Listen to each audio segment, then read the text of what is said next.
This is the Turtle Dojo, a Teenage Mutant Ninja Turtles podcast, with your hosts, Adam and Chris. Welcome to another episode of the Turtle Dojo, a Teenage Mutant Ninja Turtles vidcast and podcast. As always, I'm your host, Adam. And with me, as always, is my co-host, Chris. Chris, how's it going? I'm doing great, Adam. Happy to be back with you for at least for you and me, our first podcast together of 2023. So how are you doing?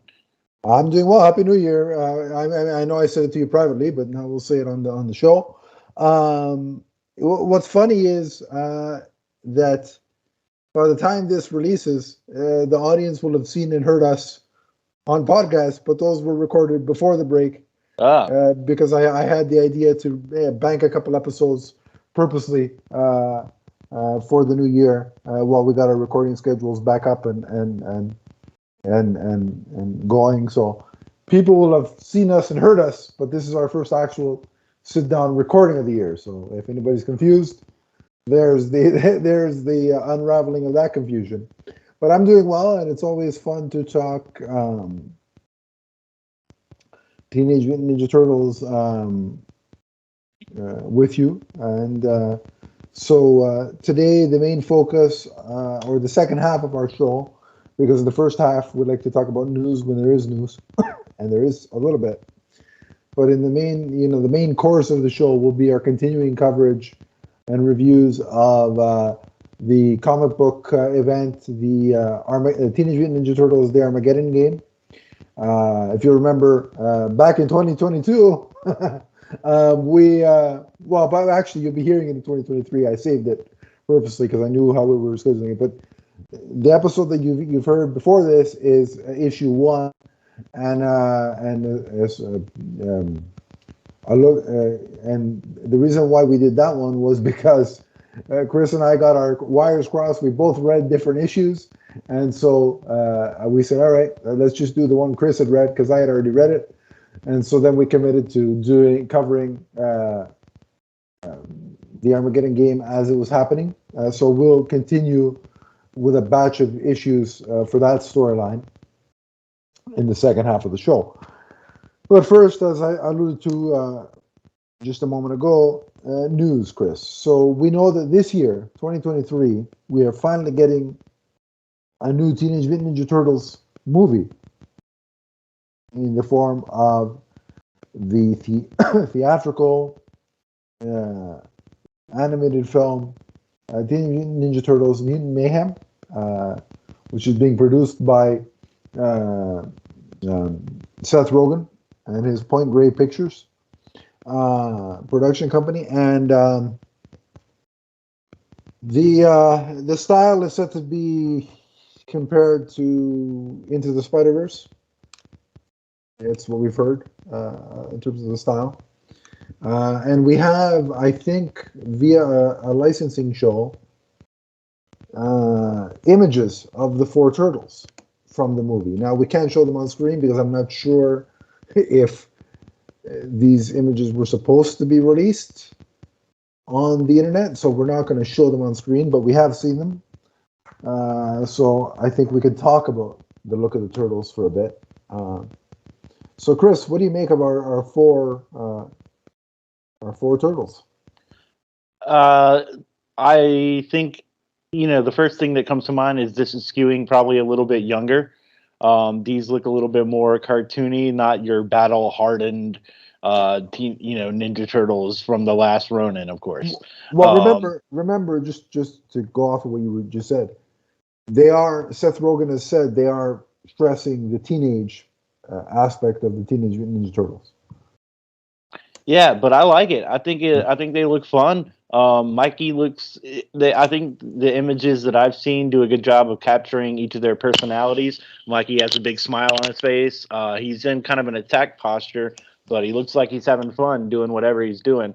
Raph, you'll notice, he's the only one of the 4 that seems to have the full bandana over the top of his head and not just around the eyes. Yeah, that seems to be more of a thing lately with him in terms of, I think they did that in Rise of the TMNT. They did that in the Michael Bay films, correct? I believe he had the full, yeah. Yeah, I think so. So that's been a relatively a recent consistent thing with him. But he's got that angry, pissed off look on his face. So Yep. I mean, very consistent with him. I think, and you tell me what you think about this, but I think Leonardo looks the most classic. I would agree with that. Of the four. Yep, he's got the classic blue headband, and they all have the belts with their initial on it, which we will remember from the. I remember that from my old figures that I had. The belt had their initial on it, and it had that little thing where you would clip it together. Right in the middle of the belt. But yeah, he's got the most classic look. I'd say Donatello's the biggest departure. We know he's the tech guy, but he's the busiest, I call him. Yeah, he's got glasses, like actual glasses over his bandana. He has wireless headphones around his neck and a smartphone tucked into his belt. So he has a lot going on. Yeah, he's fully tricked out, and again, it's a very busy design, but it looks good, and it fits with the character. So it's hard to tell. You can't say, well, they've nailed the personality without seeing them interact and emote, but visually, it looks like they have the personality intact. Yep. Yeah, I'd say each image that I've seen does a good job of reflecting what we have come to expect out of their personalities. I'm really excited for this movie. I'm looking forward to it. I hope it's a little bit more. Having said that, I'm cool with them focusing on the teenage aspect, because really they haven't really focused on that, and I don't think the movies so much, right? Yep. Right. So I think that'll be a good avenue to take. But I do hope it's a little bit more serious in tone than something like Rise of the TMNT. That's all I ask for. Like something a little bit more. It's a fine line to walk, because you want everything from the presentation visually of the characters to the storyline to be able to appeal to as many people as possible. Right. Yeah. But yeah, I'm looking forward to it just as you are. This will be a fun one that I can take my kids to and enjoy a nice Saturday afternoon at the theater, I think. I mean, I know they can't make it the Last Ronin, because that would be a little bit too. I mean, you want to traumatize some kids? That's the way to go. Something like that could be like a direct to digital release. I don't think they would. Netflix for the adults. Yeah. We could start a hashtag. Release the Ronin verse on Netflix, since Netflix is getting barraged with hashtags lately.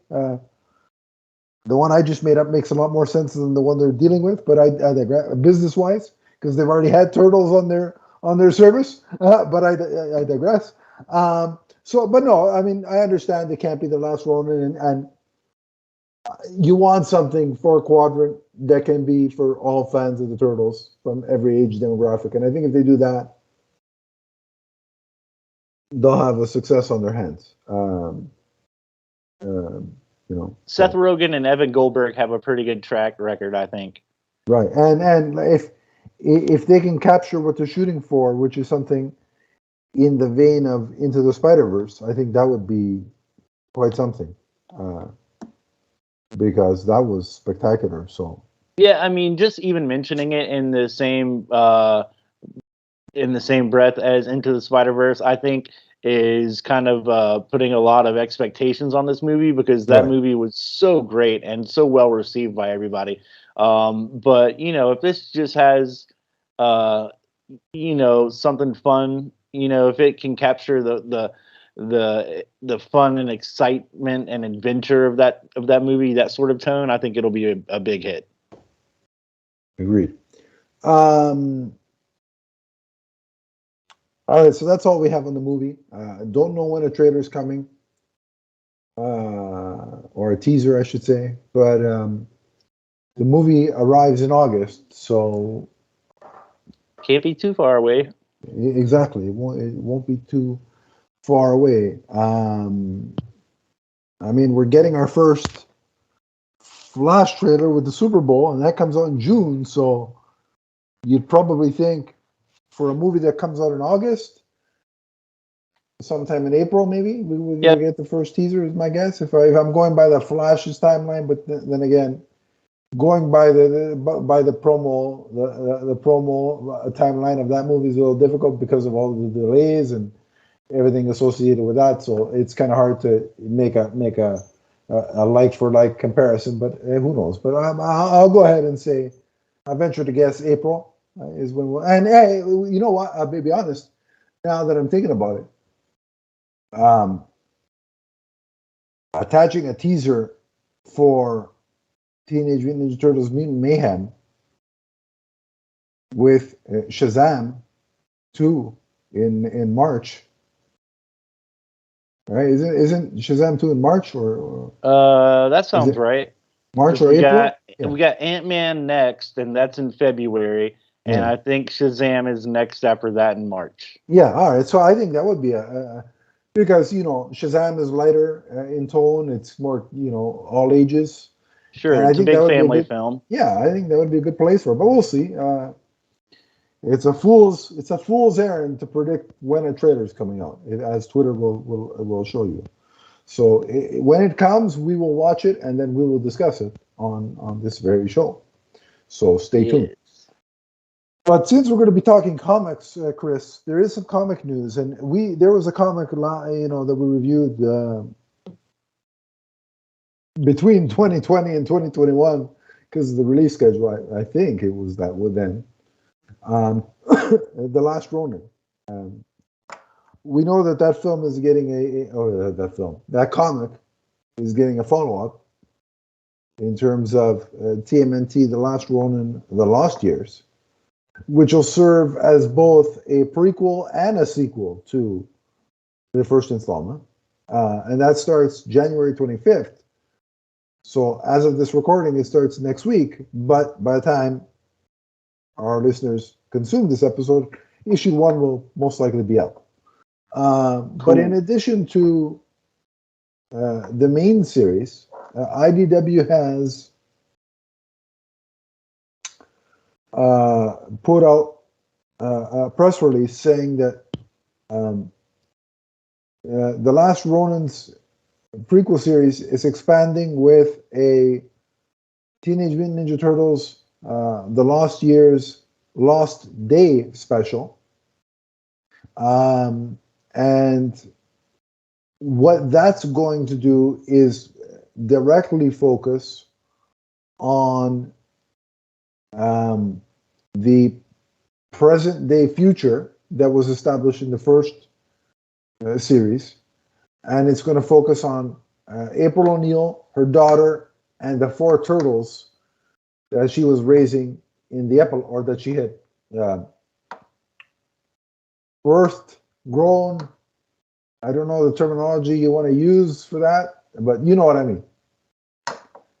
So we're going to get a full 40-page issue focusing on firmly the future and those 4 new turtles.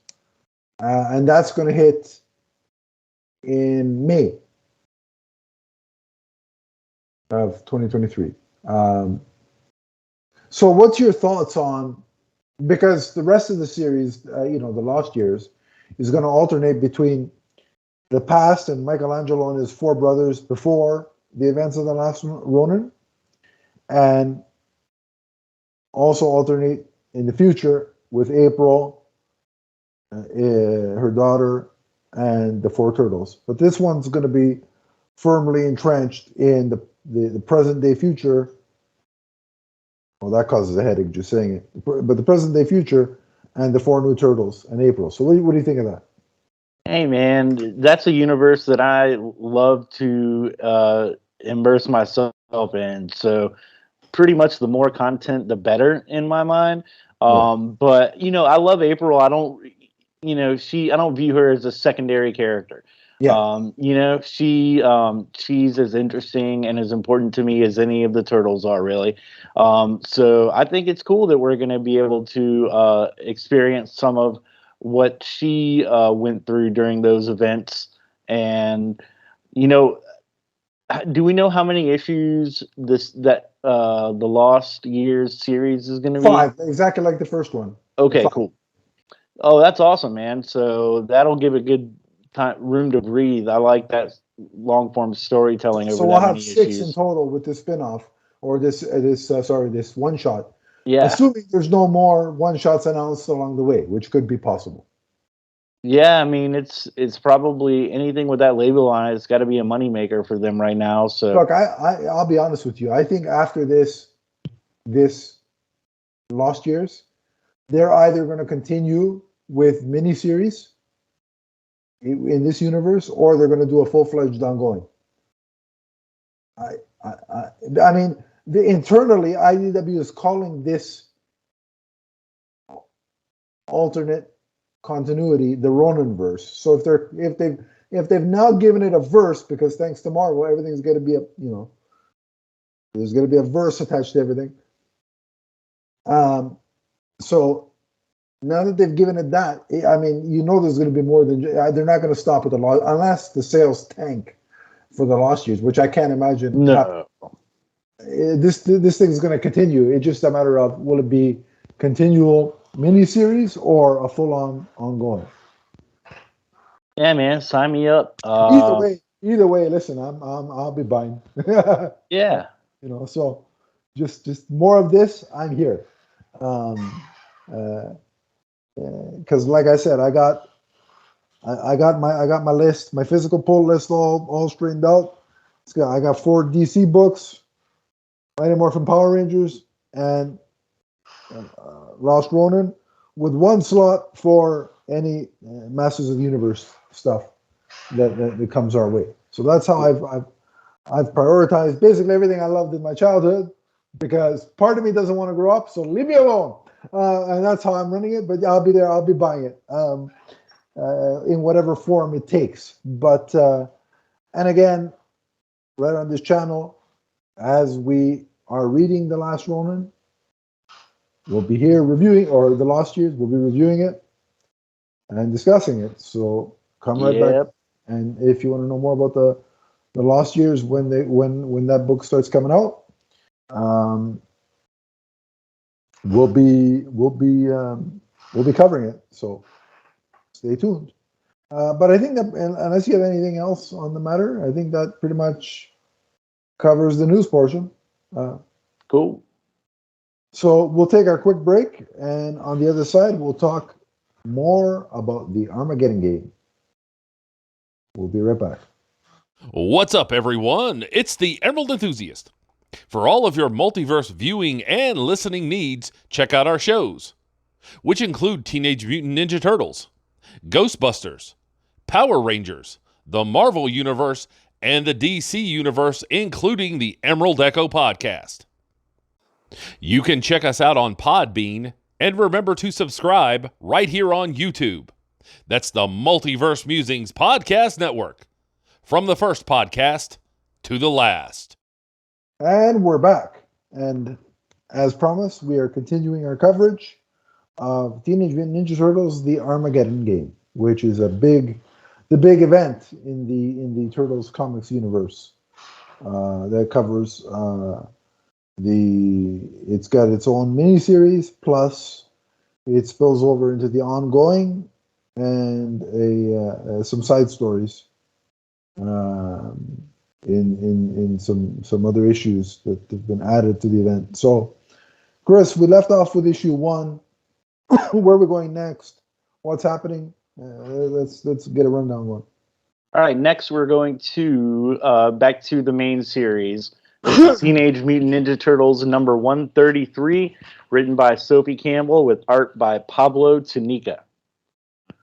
So we're setting the stage for the big event. This is still kind of like putting all the pieces in play. we have Madame Null trying to corner the market on mutant multiversal labor. Baxter Stockman wants to go to the White House, and Krang wants to be returned to the throne. So, as we remember from last issue, the Turtles have partnered with Shredder and Karai and the Foot Clan.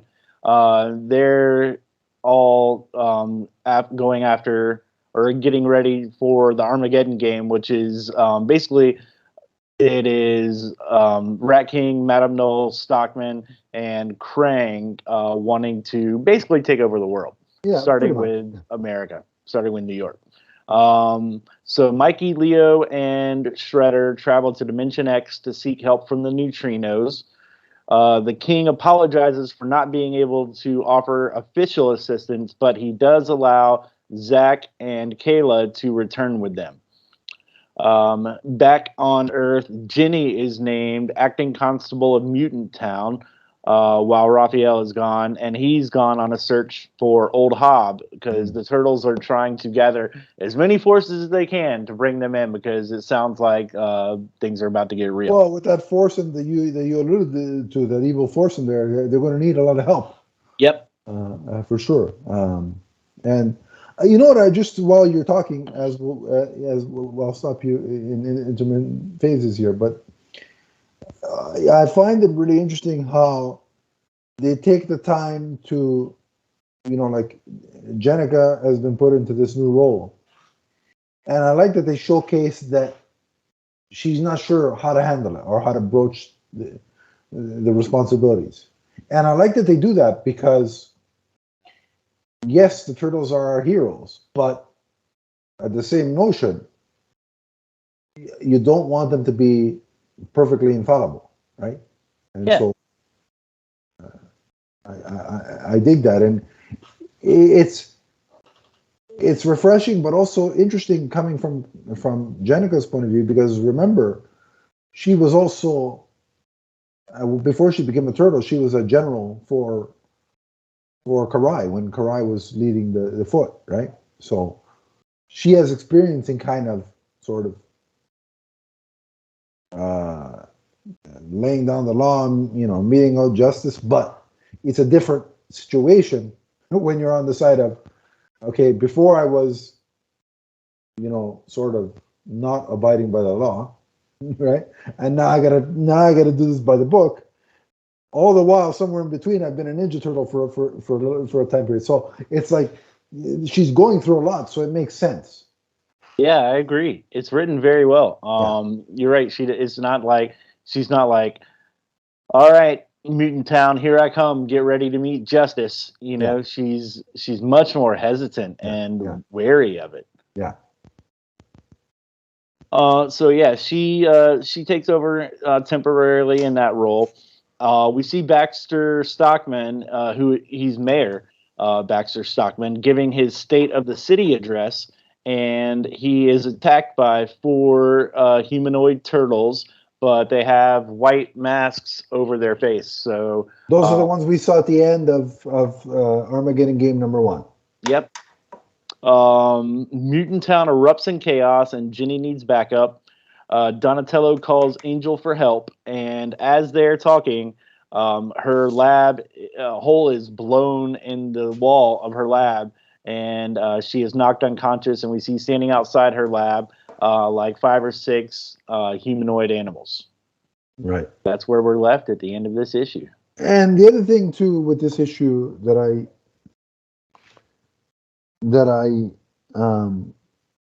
find interesting is Donatello is the guy.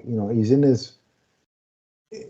his lab, I guess, and he's monitoring. He's got monitors everywhere, and he's trying to be the guy that's sort of keeping everything in check. Like everybody's got the responsibility, but he's the overseer, and you could tell that he's starting to get. You can even see from the very in this issue. I think he's starting to get overwhelmed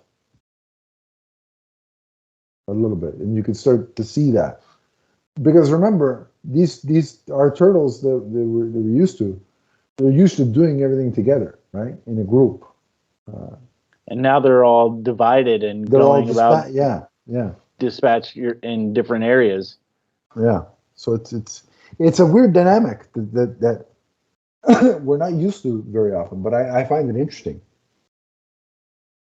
Yeah, I agree. What do you think of the neutrinos before you? Because I know you like those. They're when they get involved. So.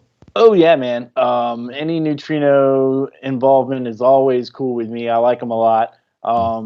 So I was happy to see that, the king, he explained why they couldn't offer official help. It's because it would upset an alliance that they have with another, I guess, is it another planet?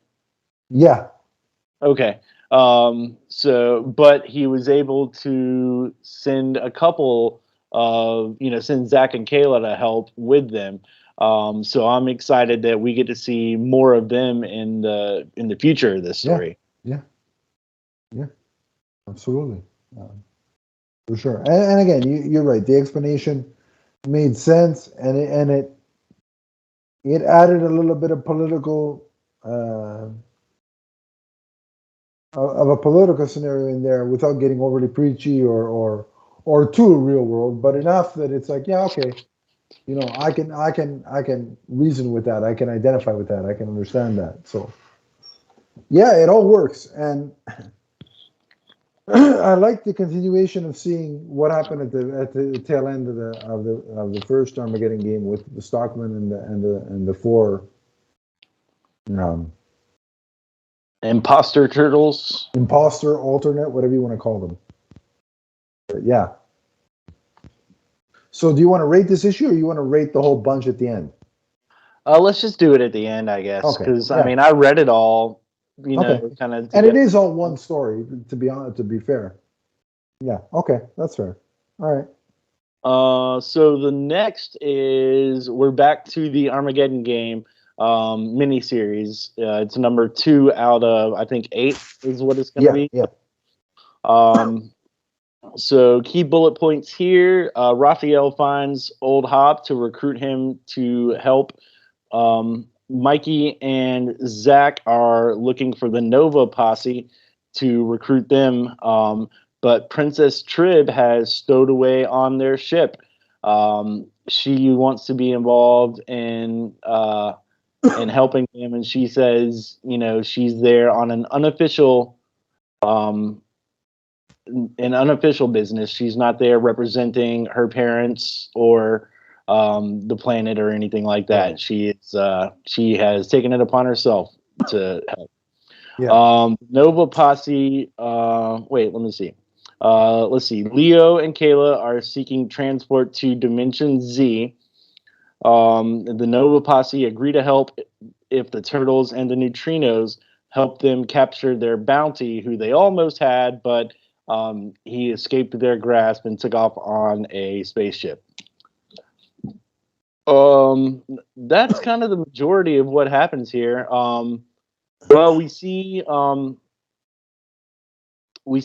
the first part of the issue the 4 imposter turtles who have attacked Baxter, and and Baxter is able to persuade them to let him go. He says, well, it's funny because he says, if you agree to release me, Leonardo, you are all free to return to Mutant Town. And the turtle releases him and says, you better not be bluffing. And then he says, fall back to the rest of the turtles, which, it seems weird. So, I mean, obviously it's going to play out in the future, but, why would these turtles be swayed by an offer of letting them return to Mutant Town? Yeah, to me, the other thing that's interesting is because Baxter has hired, some sort of, what do you call them? Mercenaries? Outside security, if you will. Yeah, they're called Darkwater. Yeah, Darkwater, that's it. and one of the so they have the turtles at gunpoint, and the turtles have, they're holding Baxter Stockman and they've got the weapon to his throat, right? And I don't know if it's one of the police officers or the reporter calls one of the turtles. I don't know if she says Leonardo or Raphael because he's got the psi, Right. but he says, "I'm not Raphael. I think he says I'm Leonardo." So these turtles, as we know as audience members, and some of the people in the story know, like, okay, Raphael's the one with the psi. So if that's not Raphael, that should be sending signals of, hey, these guys aren't the ones that we're used to. But yeah, and you have the interesting, even more interesting is that now we'll see if people start catching on.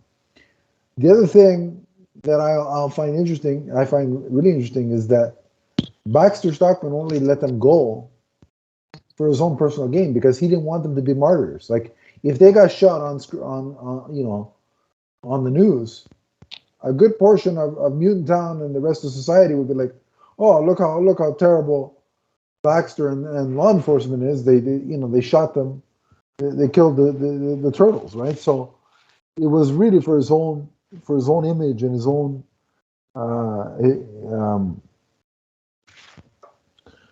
agenda as to why he did that. Yeah, he is very self-serving. Yeah. And the other thing, I like the fact that the princess is stowed away with them, right? And the way in Michelangelo's sort of discussion, or the way he looks at her, the way he talks about her, they've carried over that crush, that relationship, whatever it was from the original cartoon that we are aware of. They've carried that, and I think they handled it pretty spot on in the small instances that we saw of it. Yeah, he says, "I'll totally help you take care of the princess," and Zach is like, "Please kill me now." Yeah. That was pretty funny. But yeah, anything else you want to say, or you want to keep going?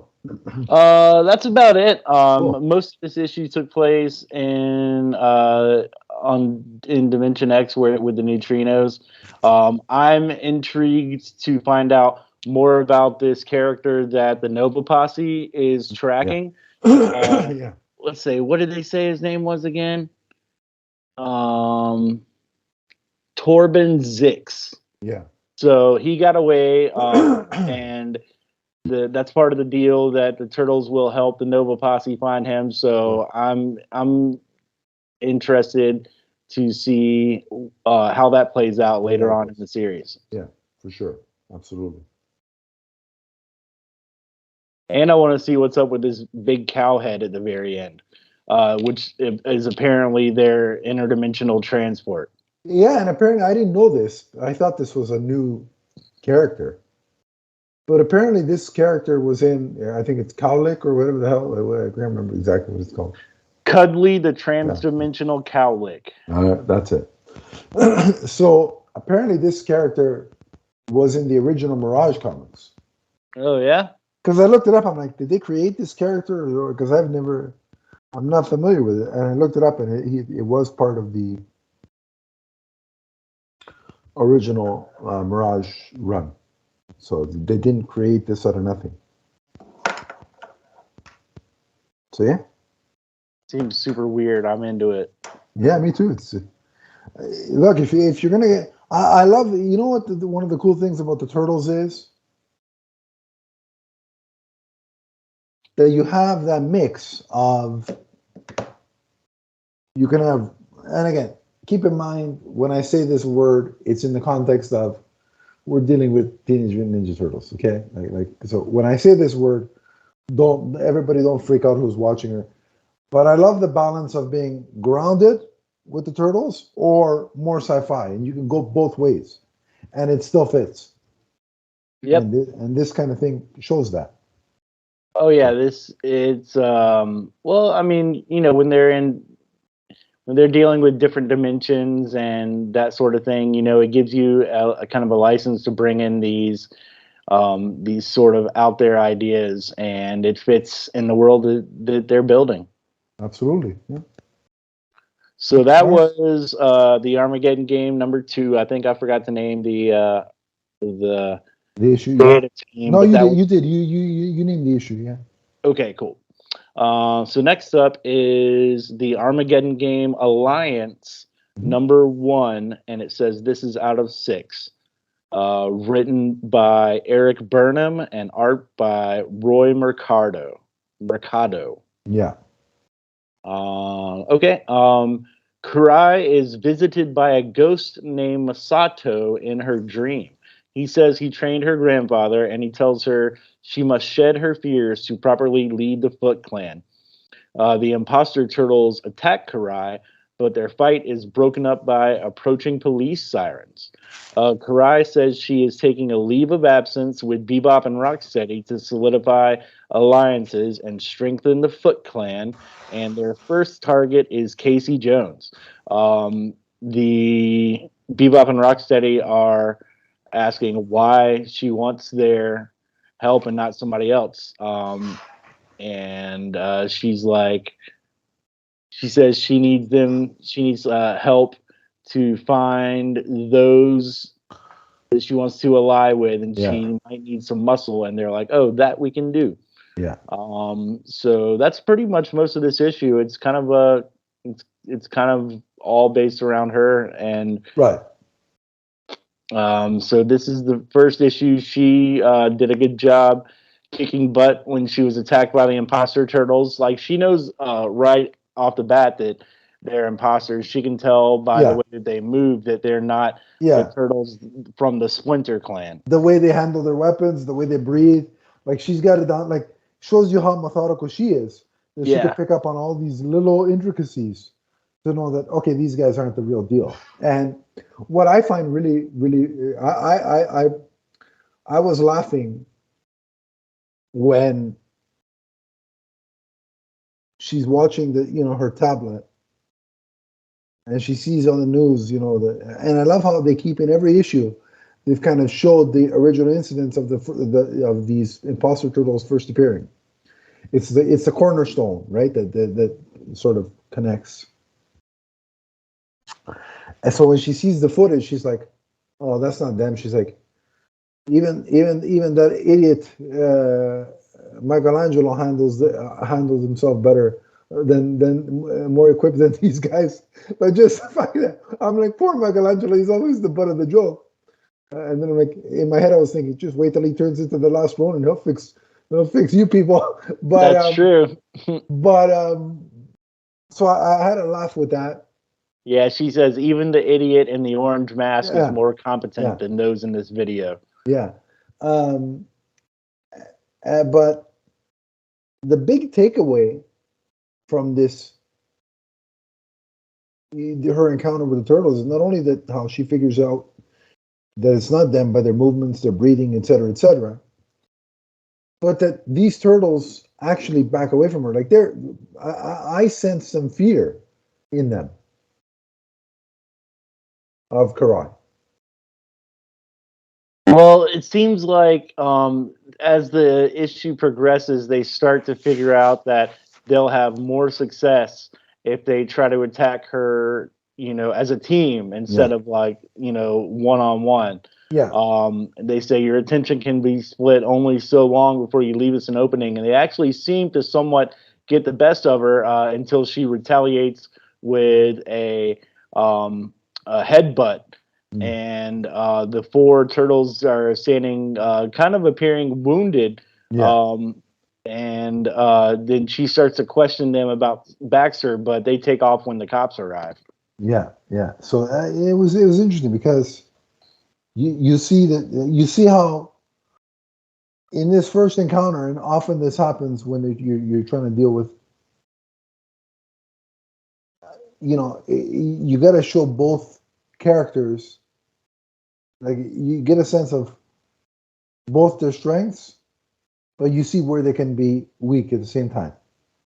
So no one character is left, looking stronger than the other.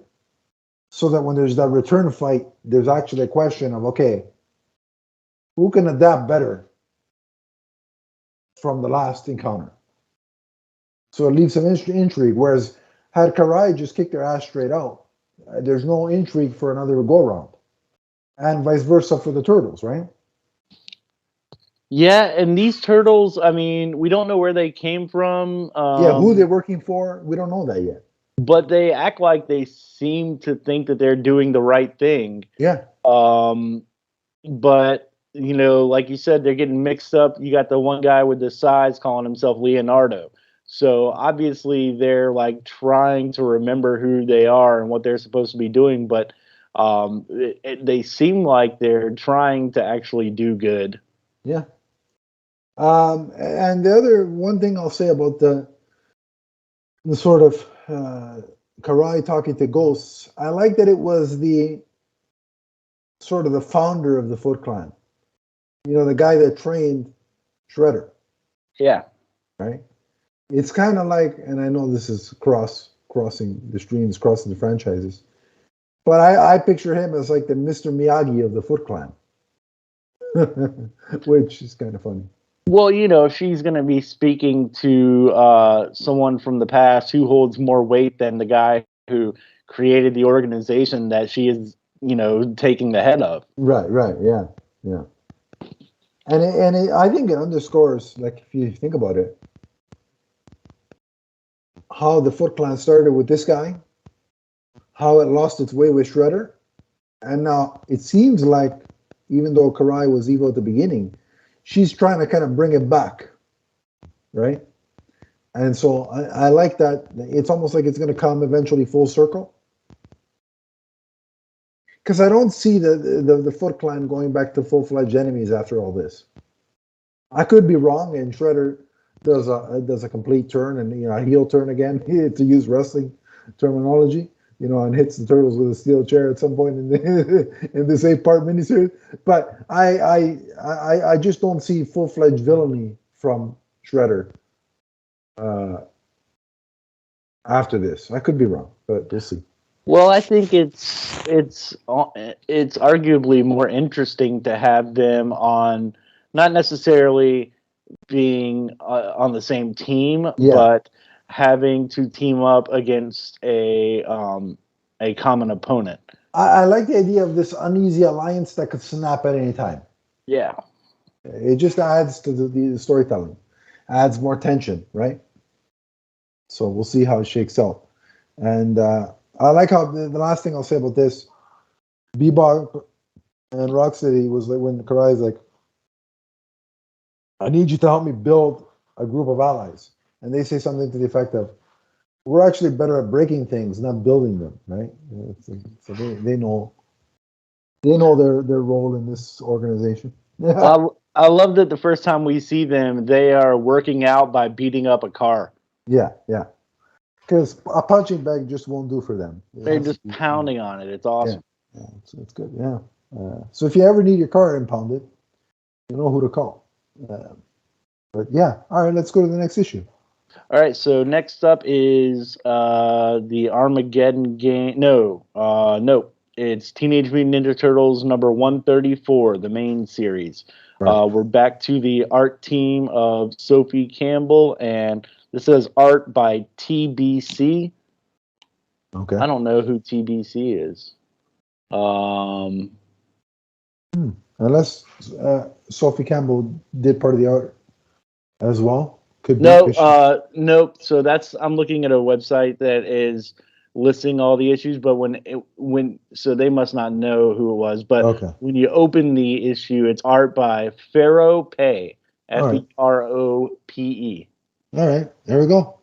And this is the last one for this segment of our review, correct? Right. Yep. The crowd in Mutant Town has turned against Constable Jenny. Donnie leaves to go check on Angel, and he asks Siri and Carmen to keep an eye on things until he gets back. And Siri is really excited because she gets to be in charge of the comms, and she seems like happy to have a job. Yeah, for sure. Like she's, actually being of service.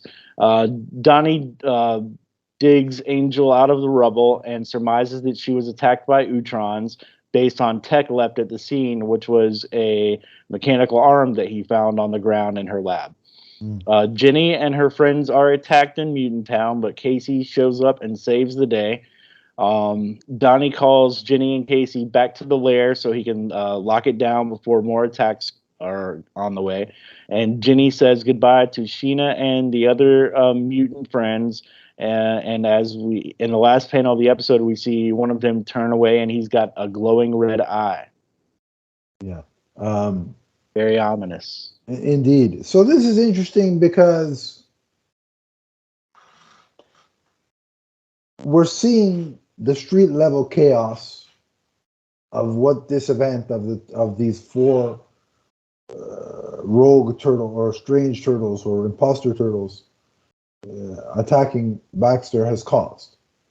Like, it's thrown Mutant Town and probably most of New York in disarray, because you have the pro turtle people, the anti-mutant people, and you have people in the middle, and they're caught in this conflict that is literally, it's erupted into the street. It's like a riot, like borderline riots, right? And Yep.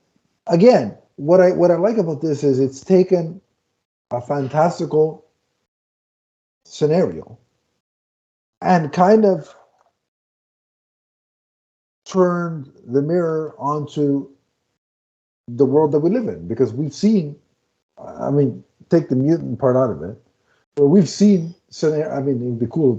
I'd rather see turtles fighting thing than humans fighting him. But anyway, but we've seen like scenes like this on the news, right? So it's like, yes, this is fantastical, but you can also look at that and relate to the situations that exist in our present day. And I think, and again, they do it without being preachy, right? But they are shining a light on a real world divide. Like, people are divided, cultures are divided, and they're showing that through turtles, other mutants, and non-turtles. So I think it's a smart way to do it. And again, I think they found the balance of how to do it without, overly offending anybody. Yeah, you see the results of what's going down, and in one panel there's even a soup kitchen that's on fire, and Jenny says, "Come on, guys, you had to trash the soup kitchen." So like you say, it's mayhem, and you're right, it's not heavy-handed, but in the background you see fires in the streets, and on the TV monitors you assume that it's a news program that's showing, because you see fires on the TV monitors as well. So and you've got the mutants that are ready to attack Jenny, and Casey having to come to her aid. So it's, you feel like things are almost reaching kind of a boiling point where things are about to explode. It was good to see Casey again, because he's always badass. I love that character. He comes in and takes care of like 4 or 5, mutants that are trying to harm Jenny. Yeah. Which is interesting, because pre-transformation into a turtle, they had a kind of relationship going, so that's kind of interesting.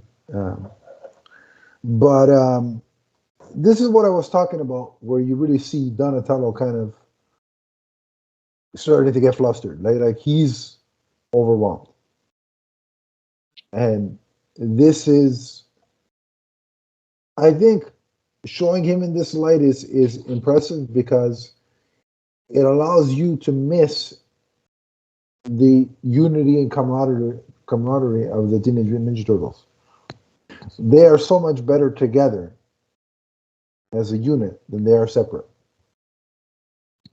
Yeah, I agree with that, and this adds another layer of worry to Donatello, because when he finds the mechanical arm at Angel's lab, he surmises that they are searching for Sari.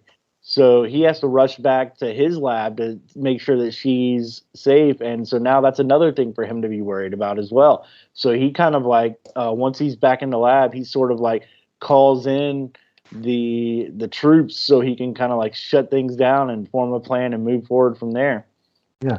And again, I think these 4 books that we've dealt with in this episode highlight what I said before, how the Turtles can be both quote unquote grounded and fantastical. You with these 4 issues, you get a bit of everything.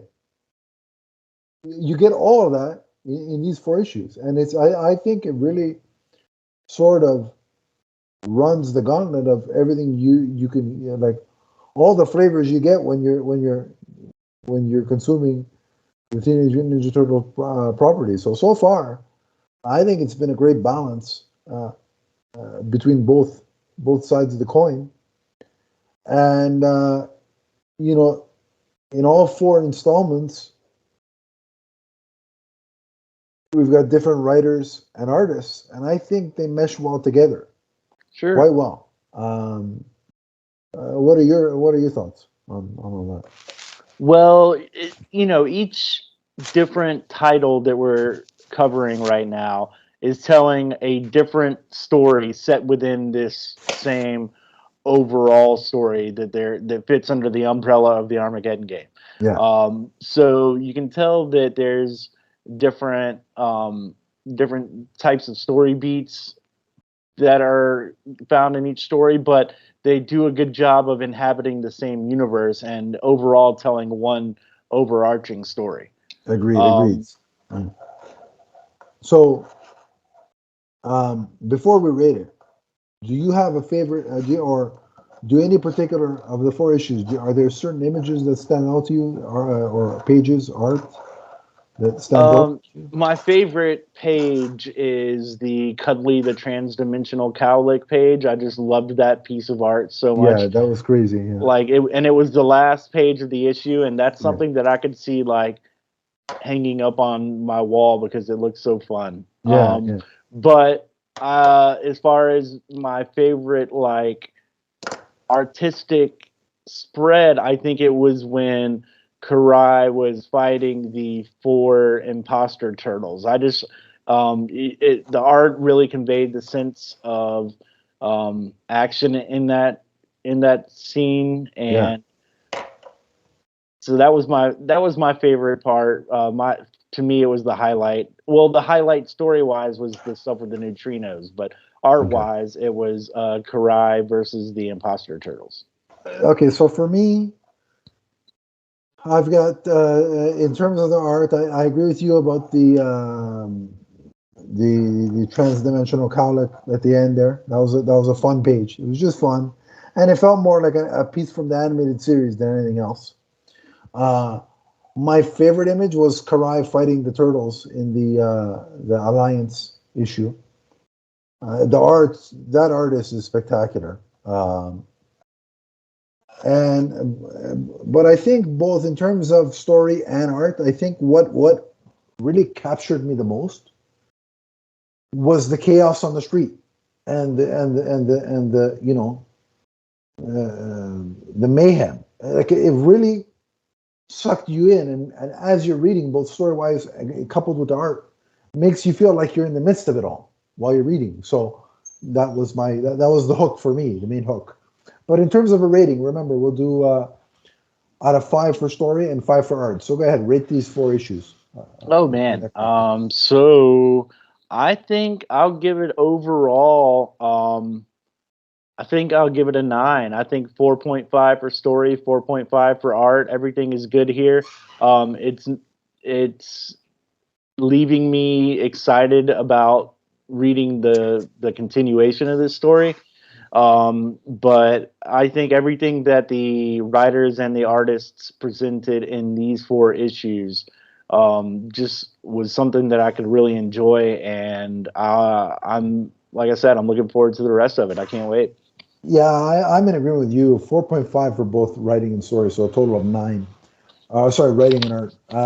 I'm just totally immersed in this story, and I can't wait for each subsequent installment to come out. And I think it's a great balance of giving me what I'm familiar with, but also taking it into new ground. That's what's intriguing me the most. So I'm loving the story. It really does feel like an event every time a new issue comes out because of how immersive and how uh, expansive this story is turning out to be. So I'm on board, and I can't wait till we come back and review the next 4 issues of this journey. So, but that that about wraps it up for this episode. But Chris, if they want to keep discussing the TMNT with you on social media, where do our viewers and listeners do that?